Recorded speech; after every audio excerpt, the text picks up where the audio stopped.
you're watching this, I'm dead already. I've always wanted to say that. I need to make a tape and just leave it around. That way, as I'm like, I'm not even dead. They just watch it and freak out.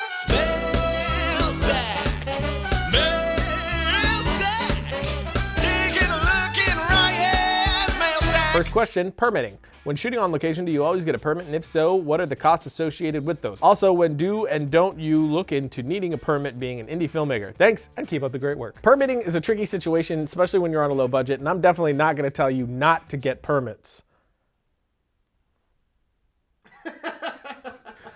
But I will say that in the past, every now and again, I maybe didn't actually ask for permission, I just did a thing. Don't do that ever. What you got? I got something in my eye. Shut up. I got something in my eye. And the costs associated with it totally depend. Sometimes to get a permit for a place, you also need to get insurance, and then the level of that insurance will depend on the place. Sometimes you'll need up to like $2 million in liability, maybe even more, which sounds scarier than it is. It actually doesn't cost as much as you think it would. Call your local film commission and they can help you walk through it. Or they can walk you through it. They can assist. Do you use licensed music over your films while you edit for pacing, mood, and an idea for your composer, or do you give them free reign? I have used some kind of licensed music to edit with for every project I've ever done, minus one, a recent project we did for DJI that I just edited the whole thing without any music, and I passed it over to Daniel James, my composer, and let him pretty much do it. We talked about what the idea was that I was going for, but the more I tried to put music to it to edit, it wasn't really working, and it was making all the pace weird. It was the first time that's ever happened, so I decided to just go without music and then figure that out when I was done. And even as I was trying to put temp music to show him what I wanted after I had finished the whole edit, that wasn't working either. So I was just like, hey, help me. And then he came up with something awesome. But other than that, I've always used temp music to help me find my pacing and to help me find the rhythm of what I'm trying to do and to show my composer kind of a roundabout idea of what I'm thinking. And I'm always telling them I don't want it to sound like this at all. The whole purpose for a temp score for me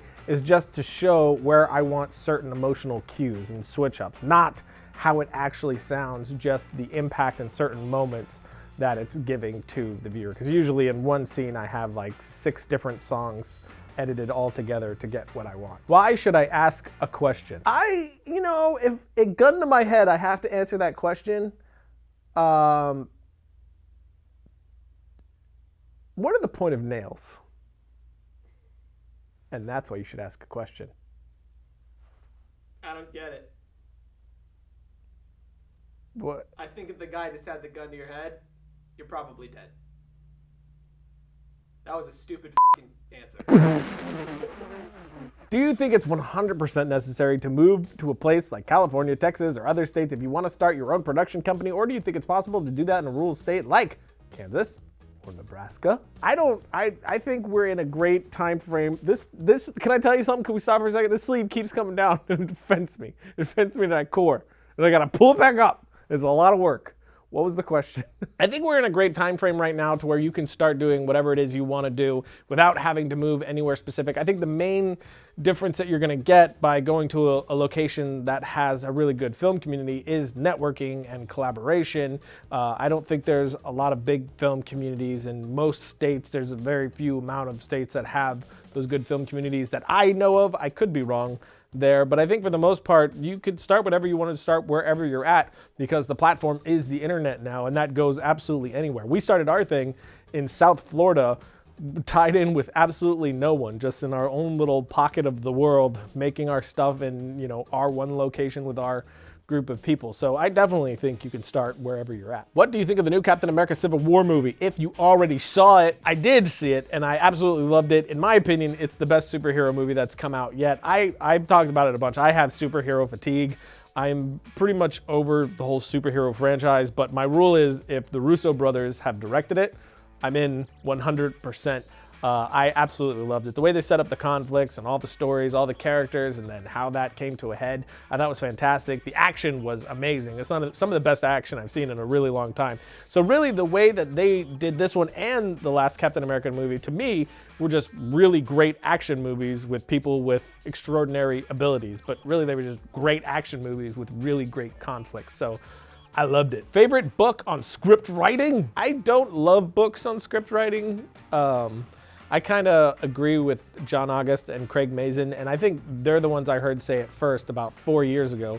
And the more I really paid attention and looked into it, the more I'm like, ah man, they're right. It's just, you have all these gurus of script writing, and none of them are really writing scripts, and then they're trying to enforce rules where I don't think there should be rules. I mean, there's some stuff that helps you when you're starting out, but I think there is a danger in locking into those things and just thinking that's how it's supposed to be, and you're not supposed to do it any other way, when really your main goal should just be telling the best story in the best way you possibly can and conveying that story to the person who's reading it. So yeah, there are conventions that need to go into play in what the script is, but all those other ideas that are putting you inside of a small box, I'm not a big fan of. That being said, I did enjoy Save the Cat, obviously Hero's Journey, the most obvious ones. I read them all and I did like them, but I take every one of them with a grain of salt. I got a little bit out of all of them, but I don't stick hard and fast to any of them. So just keep that in mind when you're reading them and read away. What is the best way to raise money for your short film? Remember that I am a nobody in this world.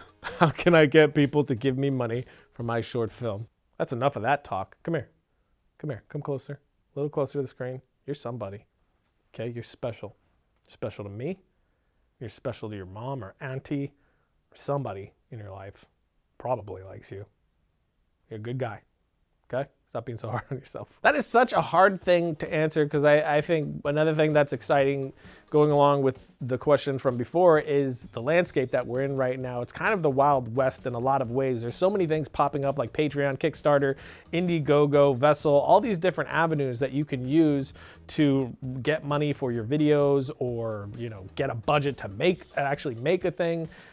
So I don't think there's any one path. I think you should get creative. Look at what your current situation is and just start trying things. Like whatever idea that pops into your head that seems obtainable to you, give it a shot. The worst people could say is no. Look locally, maybe there are some local businesses that would like to invest. They would think it'd be cool to get involved in a short film, something like that. Try Kickstarter, Indiegogo. Although those are hard if you don't have an audience trying to get the money in for something like that. It's very difficult. So your pitch has to be extremely attractive. It has to look great. You got to show what you're going to be delivering in the end, and it has to be something that has a story. That's the big thing. You have to have a story behind these things. You have to have something that makes blogs want to post about it, that makes your friends want to retweet that you're doing it. Bad example is if you would be doing like a Power Rangers fan film or something like that. Not the biggest fan of fan films, but obviously if that's something that you're doing, there's going to be people that are interested in it because they know what that is and they would love to see something like that happen. I'm not saying do that. I personally wouldn't do that. I like to make original things. But if you could find what that story is and go that route, that might help you pull in some money a lot more. Last question, how are you finding the productivity and work ethic amongst the team now that you've moved into a new studio? Clearly you have not seen our first Instagram post. You're right.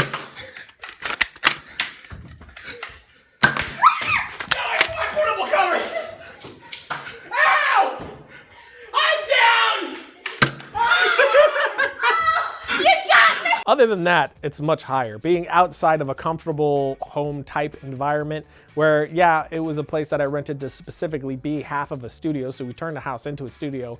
Still, I think subconsciously we all knew that this was a house and it was easy to get comfortable and procrastinate. Whereas here, it's that work environment where you get here and you want to get home. So you're working a lot harder to get done what you need to get done. And then once you get done with that, you can do stuff even further. So I think it's just totally changed the atmosphere as a whole. It's been cool to see, and I'm excited to see what it's going to lead to, like more of this.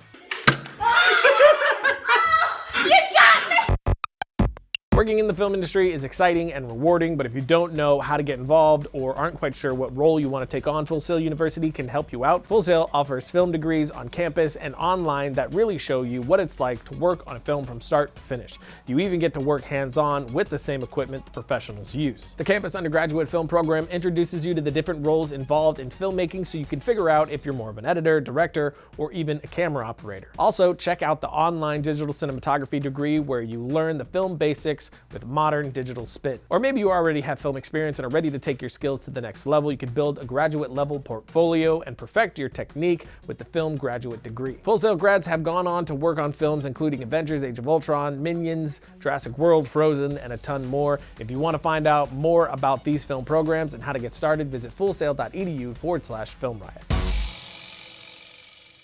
Logo. So that's it for today, which means it's time for my suggestion of the week. This one is an interview with John Carpenter. It's a pretty long interview with a lot of good stuff in it. You can find that right here. And until next week, don't forget to write, shoot, edit, repeat.